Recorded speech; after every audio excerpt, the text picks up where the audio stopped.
जब हमारा खेत चिड़िया के खेत से अच्छा होगा।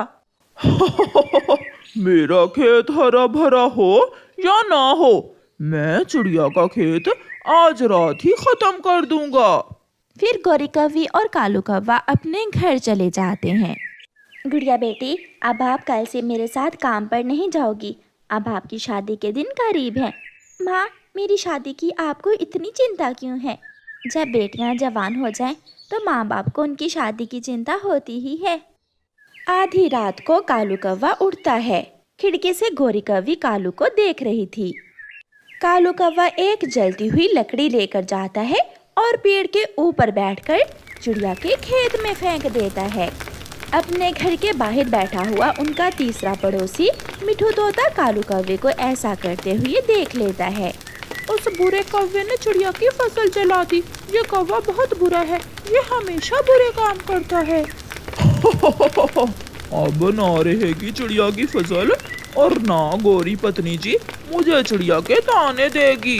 जल गई चिड़िया की तो सारी ही फसल जल गई। सुबह हो जाती है। तोता भागा भागा चिड़िया के घर जाता है और चिड़िया को सारी बात बताता है। अगर मैं बोलता तो वो मुझे बहुत मारता। कालू कौवा बहुत जालिम है, उसने तेरी सारी ही फसल जला दी है। ये सुनकर मामा चिड़िया रोने लग जाती है।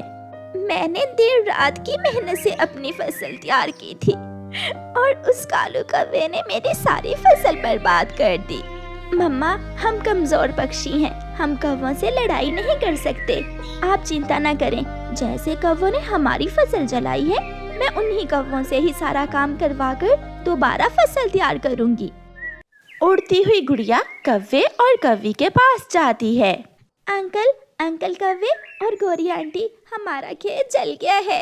हाँ गुड़िया, सुना तो है, बहुत दुख हुआ मुझे। आंटी, मेरी मम्मा ने गेहूं के खेत में एक सोने की हंडिया दबाई थी। खेत जल जाने से अब मुझे पता नहीं चल रहा कि मेरी मम्मा ने वो सोने की हंडिया किस जगह दबाई थी।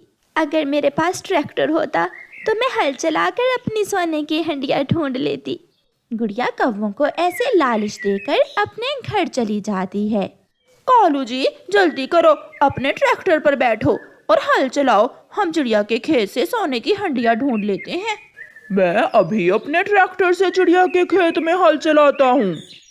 कालू कौवा अपने ट्रैक्टर से चिड़िया के सारे खेत में हल चला देता है। थक गया गौरी, मैं थक गया, मगर मुझे सारे खेत में से सोने की हंडिया कहीं से भी नहीं मिली। खेत में हल तो चल गया था। दूसरे दिन चिड़िया और उसकी बेटी खेत में गेहूं का बीज फिर से बखेर देती हैं।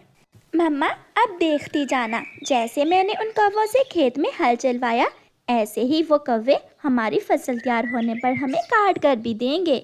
गुड़िया बेटी, मगर ये सब कैसे होगा? मम्मा, ये बात आप मुझ पर छोड़ दें। दिन गुजरते गए। एक दिन तेज बारिश होती है और चिड़िया के खेत को पानी मिल जाता है। अब चिड़िया की गेहूं की फसल दोबारा तैयार हो जाती है। गुड़िया फिर से कौवों के पास जाती है। आंटी गौरी, ना जाने क्यों मेरी मम्मा कोई भी कीमती चीज खेत में छुपा देती हैं। गुड़िया, अब क्या छुपा दिया तेरी मम्मा ने गेहूं के खेत में? मेरी शादी का सोने का हार। और क्या, मम्मा ने गेहूं के पौधों की जड़ों में मेरा सोने का हार छुपा दिया और भूल गई है कि कहाँ छुपाया है। अब तो गेहूं की फसल कटेगी तो फिर ही मिलेगा मेरा सोने का हार। गुड़िया गौरी कौवी से ऐसा कहते हुए चली जाती है।